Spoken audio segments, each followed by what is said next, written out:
Next candidate Srilakshmi. ఆ పేరు వినగానే బయట వెయిటింగ్ హాల్లో కూర్చున్న అమ్మాయి నెమ్మదిగా లేచింది. ఆమె చేతులు స్వల్పంగా వణుకుతున్నాయి. ఎందుకంటే ఇది ఆమె జీవితాన్ని మార్చే రోజు. తన కలలకు చివరి మెట్టు. IAS interview. హాల్లో కూర్చున్న మిగతా అభ్యర్థులందరూ ఖరీదైన కోట్లు, బ్రాండెడ్ దుస్తులు వేసుకొని ఉన్నారు. కానీ సిరి మాత్రం పాత నీలం రంగు చుడిదార్ వేసుకొని ఉంది. ఆమె లోపలికి నడవటం మొదలు పెట్టగానే కొందరు అభ్యర్థులు ఒకరినొకరు చూసుకొని నవ్వుకున్నారు. మొదట 5 నిమిషాల్లోనే బయటికి పంపిస్తారు అని గుసగుసలు వినిపించాయి. కానీ సిరి వాటిని పట్టించుకోలేదు. ఎందుకంటే ఇలాంటి మాటలు ఆమె జీవితంలో కొత్తవేమీ కావు. చిన్నప్పటి నుంచి అవమానాలు వింటూనే పెరిగింది. అందుకే ఇప్పుడు అవే తనని బాధ పెట్టలేదు. తల ఎత్తుకొని ఇంటర్వ్యూ గది తలుపు దగ్గరికి వెళ్ళింది. టిక్ టిక్ తలుపు కొట్టింది. May I come in sir? లోపల నుంచి అనుమతి వచ్చింది. సిరి తలుపు తెరిచింది. ఆమె కళ్ళ ముందు 5 సభ్యులు కూడిన యూపీఎస్ బోర్డ్ కనిపించింది. గదిలో భయంకరమైన నిశ్శబ్దం ఉంది. మధ్యలో చైర్మన్, ఇరువైపులా ఇద్దరు కూర్చున్నారు. అందరి కళ్ళు సిరి పైనే పడినాయి. Good morning sir. సిరి గౌరవంగా నమస్కరించింది. Good morning. Please sit down. Siri కూర్చుంది. చైర్మన్ ఫైల్ తెచ్చారు. Miss Srilakshmi. Yes sir. Let's see whether you deserve this chair or not. Siri చిన్నగా నవ్వింది. Ready sir. నీకు కోపం వస్తుందా? సిరి చిన్నగా నవ్వింది. వస్తుంది సార్. అయితే ఐఏఎస్ ఎలా అవుతావు? కోపం రావడం తప్పు కాదు, కోపాన్ని నియంత్రించలేకపోవడమే తప్పు. ఈ కుర్చీ నీకే ఎందుకు ఇవ్వాలి? సిరి నేరుగా చైర్మన్ కళ్ళల్లోకి చూస్తుంది. నాకు ఇవ్వాల్సిన అవసరం లేదు సార్. అందరూ ఒక్కసారిగా ఆశ్చర్యపోయారు. మరి? దేశానికి అత్యుత్తమ సేవ చేయగల వ్యక్తికి ఇవ్వాలి. ఆ వ్యక్తి నేను అని నిరూపించుకోవడానికి ఇక్కడ కూర్చున్నాను. ఒక పొలిటీషియన్ మిమ్మల్ని చట్టబద్ధమైన పని చేయనీయరు. మీకు ప్రమోషన్ ఇస్తా అని, డబ్బు ఇస్తా అని ఆశ చెప్తారు. అప్పుడు మీరు ఏం చేస్తారు? ఒకవేళ అది చేయకపోతే మీ జాబ్ పోయిద్ది. ఆ టైంలో మీరు ఏం చేస్తారు? ఆ పని నేను చేయను సార్ అని సిరి చెప్పింది. ఎందుకంటే జాబ్ పోతే మళ్ళీ వేరే జాబ్ అయినా చేసుకోవచ్చు. కానీ డబ్బు కోసం నేను ఏదైనా చేస్తే నన్ను నేను కోల్పోతాను. నన్ను నేను క్షమించుకోను. అప్పుడు ఉన్నా ఒకటే, లేకపోయినా ఒకటే. సభ్యుడు మాట్లాడుతూ, పేదరికం అంటే ఏమిటి? చాలామంది డబ్బులు లేకపోవటమే నిజమైన పేదరికం అనుకుంటారు. కానీ కలలు కనకపోవటమే నిజమైన పేదరికం. మనం ఆహారం లేకుండా కొన్ని రోజులైనా ఉంటాం. కానీ కలలు లేకపోతే జీవితంలో ఏమీ సాధించలేము. అప్పుడే నీ జీవితం అంతమవుతుంది. మళ్ళీ గది మొత్తం నిశ్శబ్దం అలుముకుంది. నీ జిల్లాలో భారీ వరదలు వచ్చాయి. వేల మంది సహాయం కోసం ఎదురు చూస్తున్నారు. అదే సమయంలో నీ తల్లి ప్రాణాపాయ స్థితిలో ఆసుపత్రిలో ఉంది. ముందు ఎక్కడికి వెళ్తావు? గదిలో నిశ్శబ్దం అలుముకుంది. సిరి నెమ్మదిగా సమాధానం చెప్పటం మొదలుపెట్టింది. నా తల్లికి అత్యుత్తమ వైద్యం అందేలా చూస్తాను సార్. కానీ ఆ వేళ కుటుంబానికి నేనొక్కటే ఆశ అయితే నా కర్తవ్యానికి ముందుగా వెళ్తాను. మరి ఎందుకు మీ అమ్మని ఐఏఎస్ ఇంటర్వ్యూకి వచ్చేటప్పుడు బస్ స్టాప్లో వదిలేసి వచ్చారు అని ఇంటర్వ్యూర్ అడిగారు. సిరి ఒక్కసారిగా ఆగిపోయింది. ఏ సమాధానం చెప్పాలో అర్థం కాలేదు. చేతులు వణికాయి. నిజమా కాదా అని మళ్ళీ అడిగారు. సిరి ఆ మాట చెప్పగానే గదిలో నిశ్శబ్దం అలుముకుంది. 5 సభ్యులు కళ్ళల్లో ఆమెపైనే ఉన్నాయి. చైర్మన్ నెమ్మదిగా కుర్చీలో వెనక్కి అనుకున్నాడు. ఎందుకు? సిరి మౌనంగా ఉంది. ఆమె వేళ్ళు ఒకదాన్ని ఒకటి గట్టిగా పట్టుకున్నాయి. కొన్ని క్షణాలు గడిచాయి. సమాధానం చెప్పండి మిస్ సిరి, ఒక సభ్యుడు గట్టిగా అన్నారు. ఒక ఐఏఎస్ అధికారి తన కుటుంబ బాధ్యతలను మర్చిపోతే ప్రజల బాధ్యత ఎలా తీసుకుంటుంది? మరో సభ్యుడు అడిగాడు. సిరి తల వంచుకొని ఉంది. అప్పుడే మార్నింగ్ జరిగిన సంఘటనలు గుర్తుకొచ్చున్నాయి. ఉదయం 8 గంటలు. నగరం అప్పుడే మేల్కుంటుంది. రోడ్లపై వాహనాల రద్దీ మొదలవుతుంది. ఒక చిన్న బస్ స్టాప్లో మాత్రం వాతావరణం చాలా ఉద్రిక్తంగా ఉంది. అక్కడ ఒక మధ్య వయసురాలుగా కోపంగా కూర్చుంది. ఆమె పేరే లక్ష్మమ్మ. ఆమె ఎదుట నిలబడి ఉన్న సిరి చేతులు వణుకుతున్నాయి. సిరి, చివరిసారి చెప్తున్నాను, లక్ష్మమ్మ కోపంగా అంది. ఇంటికి వెళ్దాం. ఈ ఐఏఎస్ కలెక్టర్ అన్న కలలు మానే. నీకు పెళ్లి చేస్తా. నా మీద భారం తగ్గిద్ది. సిరి కళ్ళల్లో బాధ మెరిసింది. నేను వెళ్తాను. ఎవరికిచ్చి పెళ్లి చేస్తావు? ఆ ముసలోడికిచ్చి పెళ్లి చేస్తావా అమ్మా అని ఏడుస్తూ అడిగింది సిరి. మరి మనలాంటోళ్ళకి రాజకుమారులు వస్తారా? ఇలా రెండో పిల్లోళ్ళే వస్తారు. ఇప్పుడు వస్తావా రావా అంటూ గట్టిగా అరిచింది లక్ష్మమ్మ. కానీ సిరి మాత్రం ఏమీ వినలేదు. నేను ఇక్కడికి రావటానికి చాలా కష్టపడ్డాను. ఈరోజు వెనక్కి తిరిగి వెళ్ళలేను అంది. నీ వల్ల ఏమీ కాదు. నీకు ఐఏఎస్ అవ్వాలనే అర్హత కూడా లేదు. నువ్వు మళ్ళీ నా దగ్గరికి వస్తావు ఏడ్చుకుంటూ అంటూ గట్టిగా తిట్టింది లక్ష్మమ్మ. ఆ మాటలు వినగానే సిరి గుండె బరువెక్కింది. కానీ ఏడవలేదు. ఎందుకంటే ఇలాంటి మాటలు చాలాసార్లు వింది. అప్పుడే బస్సు వచ్చింది. సిరిని ఆపటానికి చాలా బాగా ప్రయత్నించింది. కానీ సిరి మాత్రం బస్సు ఎక్కి ఇంటర్వ్యూ దగ్గరికి వచ్చేసింది. అదంతా ఒక్కసారి తన కళ్ళ ముందు మెదిలింది. అవును సార్ అంది. ఎందుకు? కొన్ని క్షణాలు మౌనం. తను నా కళల్ని ఆపాలనుకుంది సార్. అందుకే నా కళల్ని కాపాడుకోవటం కోసం అలా చేశాను. చిన్నప్పటి నుంచి చదవని లేదు. రోజంతా ఇంటి పనులే.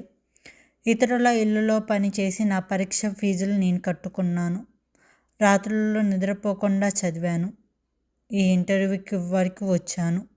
చివరికి ఈ ఇంటర్వ్యూ కూడా రానివ్వలేదు. కానీ చైర్మన్ ప్రశాంతంగా అన్నారు, మేము మీ కష్టాన్ని గౌరవిస్తాము. కానీ ఒక వృద్ధ మహిళ బస్ స్టాప్లో వదిలేసి రావడం సరైన నిర్ణయం కాదు. ఒక ఐఏఎస్ అధికారి కేవలం తెలివైన వాళ్ళు కాకూడదు. బాధ్యత గల వ్యక్తి కూడా కావాలి. సిరి తలదించుకుంది. ఇంటర్వ్యూ ముగిసింది. బయటికి వచ్చిన సిరి నేరుగా బస్ స్టాప్కి వెళ్ళింది. అక్కడ లక్ష్మమ్మ ఇంకా కూర్చునే ఉంది. ఏమైంది? నీ ముఖం చూస్తేనే అర్థమవుతుందిలే. వ్యంగ్యంగా నవ్వింది. కలెక్టర్ గారి ఉద్యోగం ఎప్పుడు జాయిన్ అవుతారో? కానీ సిరి మౌనంగా వింటుంది. ఫెయిల్ అయ్యావా? లక్ష్మమ్మ పెద్దగా నవ్వింది. నేను ముందే చెప్పాను కదా, నీకు ఐఏఎస్ అవ్వాలన్న అర్హత కూడా లేదని. ఆ రోజు సిరి గుండె పగిలిపోయింది. కానీ ఆమె కల మాత్రం పగలలేదు. ఆ రోజు లక్ష్మమ్మ మాటలు సిరి గుండెల్లో కత్తుల్లా గుచ్చుకున్నాయి. నీకు ఐఏఎస్ అవ్వాలన్న అర్హత లేదు. ఆ మాటలు మళ్ళీ మళ్ళీ ఆమె చెవిలో మారుమోగుతున్నాయి. ఇంటికి చేరుకున్నాక తన గదిలోకి వెళ్ళి తలుపు వేసుకుంది. ఏళ్ళుగా దాచుకున్న బాధ ఒక్కసారిగా కన్నీటి రూపంలో బయటకు వచ్చేసింది. ఆ రాత్రి ఎలా ఏడ్చిందంటే తన జీవితం ముగిసిపోయినట్లుగా తనకి అనిపించింది. ఆ రోజు రాత్రి సిరి కిటికీ దగ్గర నిలబడి బయట చూస్తుంది. అప్పుడే ఆమె తండ్రి ఫోటో కనిపించింది. చిన్నప్పుడు తండ్రి చెప్పిన మాట గుర్తుకొచ్చింది. ఒకసారి ఓడిపోతే ప్రయాణం ముగిసినట్టు కాదు సిరి. మళ్ళీ లేచి నిలబడకపోవటమే నిజమైన ఓటమి. తన కళ్ళల్లో కొత్త వెలుగు మెరిసింది. నేను ఓడిపోలేదు, ఈసారి గెలవలేదు అంతే అని తనలో తాను అనుకుంది. ఆ రోజు నుంచి మళ్ళీ పుస్తకాలు తెరిచింది. మళ్ళీ చదవటం మొదలుపెట్టింది. ఉదయం 4 గంటలకే లేచి ఇంటి పనులు, నీళ్లు తేవడం, వంట చేయడం, బట్టలు ఉతకడం అన్నీ పూర్తి చేసి మధ్యాహ్నం మరో ఇంటికి వెళ్ళి పని, పాత్రలు తోమడం, ఇల్లు శుభ్రం చేయడం, సాయంత్రం తిరిగి ఇంటికి రావడం, రాత్రి అందరూ నిద్రపోయాక చదవడం. రోజులు, వారాలు, నెలలు గడిచిపోయాయి. కానీ లక్ష్మమ్మ మాత్రం మారలేదు. ఇంకా ఆ ఐఏఎస్ పిచ్చి పోలేదా? నీ వల్ల కాదు. సమయం వృధా చేస్తున్నావు. ప్రతిరోజు ఏదో ఒక మాట, ప్రతిరోజు అవమానం. అయినా సిరి ఒకరోజు కూడా పుస్తకం మూసివేయలేదు. ఒకరోజు ఆమె పనిచేసే ఇంటి యజమాని రమేష్ గారు గమనించాడు. సిరి, ఏమైంది సార్? ప్రతిరోజు పని అయిపోయాక పుస్తకాలు చదువుతున్నా, ఏ పరీక్ష ఏంటి? సిరి చిరునవ్వు నవ్వింది. UPS sir. రమేష్ గారు ఆశ్చర్యపోయారు. నువ్వా? అవును సార్. ఆమె తన కథ మొత్తం చెప్పింది. రమేష్ గారి కళ్ళల్లో గౌరవంగా కనిపించింది. నీలాంటి అమ్మాయి తప్పకుండా విజయం సాధిస్తుందమ్మా. ఆ రోజు నుంచి ఆయన పాత యూపీఎస్సీ పుస్తకాలు కొనిపెట్టాడు. అతని భార్య లక్ష్మీ టీచర్. ఆమె కూడా సిరికి సహాయం చేయడం ప్రారంభించింది. తాను చాలా కష్టపడింది. ఈసారి గతం కంటే రెండింతలు. అలా చూస్తూ సంవత్సరం గడిచిపోయింది.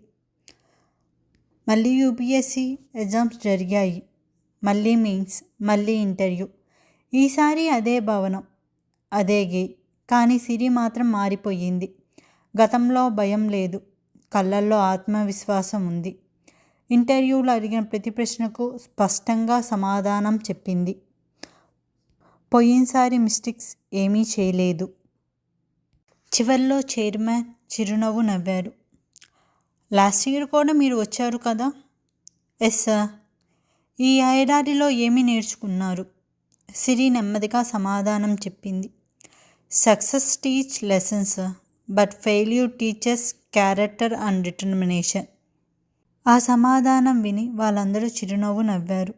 ఇంటర్వ్యూ ముగిసింది. మళ్ళీ ఎదురుచూపులు మొదలయ్యాయి. ఫలితాల రోజు వచ్చేసింది. సిరి చేతులు వణుకుతున్నాయి. కంప్యూటర్ ముందు కూర్చుంది. రిజర్వేషన్ నంబర్ టైప్ చేసింది. కొన్ని క్షణాలు స్క్రీన్ రిఫ్రెష్ అయ్యింది. తర్వాత కనిపించిన పదాలు చూసి ఆమె శ్వాస ఆగిపోయింది. Srilakshmi, all India rank 14. ఒక క్షణం ఆమెకు నమ్మశక్యం కాలేదు. కొన్ని రోజులకే తన జాయినింగ్ లెటర్ వచ్చేసింది. కళ్ళల్లో కన్నీళ్లు నిండిపోయాయి. ఏళ్ళ కష్టం, ఏళ్ళ అవమానాలు, ఏళ్ళ పోరాటం అన్నీ ఆ ఒక్క క్షణంలో ఫలించాయి. నేను ఐఏఎస్ అయ్యాను అని ఆనందంతో ఏడుస్తూ చెప్పింది. కొన్ని నెలల తర్వాత సిరి జిల్లా కలెక్టర్గా బాధ్యతలు స్వీకరించింది. ఆ రోజు ఆఫీస్ ముందు వందలాది మంది నిలబడ్డారు. వారిలో ఒక మూలన తలదించుకొని నిలబడి ఉన్న మహిళల్ని సిరి గమనించింది. లక్ష్మమ్మ. గతంలో ఎప్పుడూ గర్వంగా మాట్లాడే ఆమె ఇప్పుడు మాత్రం భయపడుతుంది. సిరి దగ్గరికి వచ్చింది. ఏమైంది?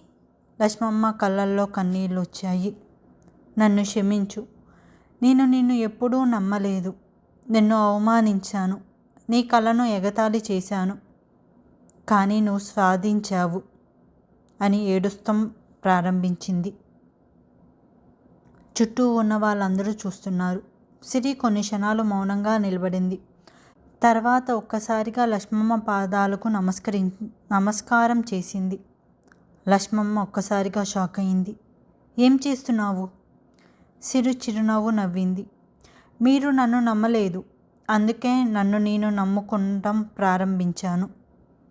మీరు నన్ను అవమానించారు. అందుకే నేను మరింత బలంగా మారాను. మీరు నన్ను ఆపాలని ప్రయత్నించారు. అందుకే నేను నా లక్ష్యాన్ని వదలకుండా పట్టుకున్నాను. లక్ష్మమ్మ ఆ మాటలకు ఏడుస్తూనే ఉంది. సిరి మెల్లిగా ఆమె చేయి పట్టుకుంది.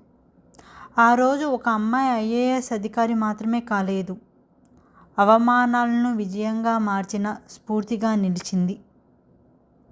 ఎందుకంటే జీవితంలో కొన్నిసార్లు మనల్ని కిందకి లాగే వాళ్ళే మనల్ని ఇంకా ఎత్తుకు వెళ్ళేలా చేస్తారు. ఈ కథ మీ మనోభావాలను దెబ్బతీసేలా ఉంటే నన్ను క్షమించండి. కొన్ని తప్పులున్నాయి. కొంచెం పెద్ద మనసు చేసి కొంచెం క్షమించండి. Thank you.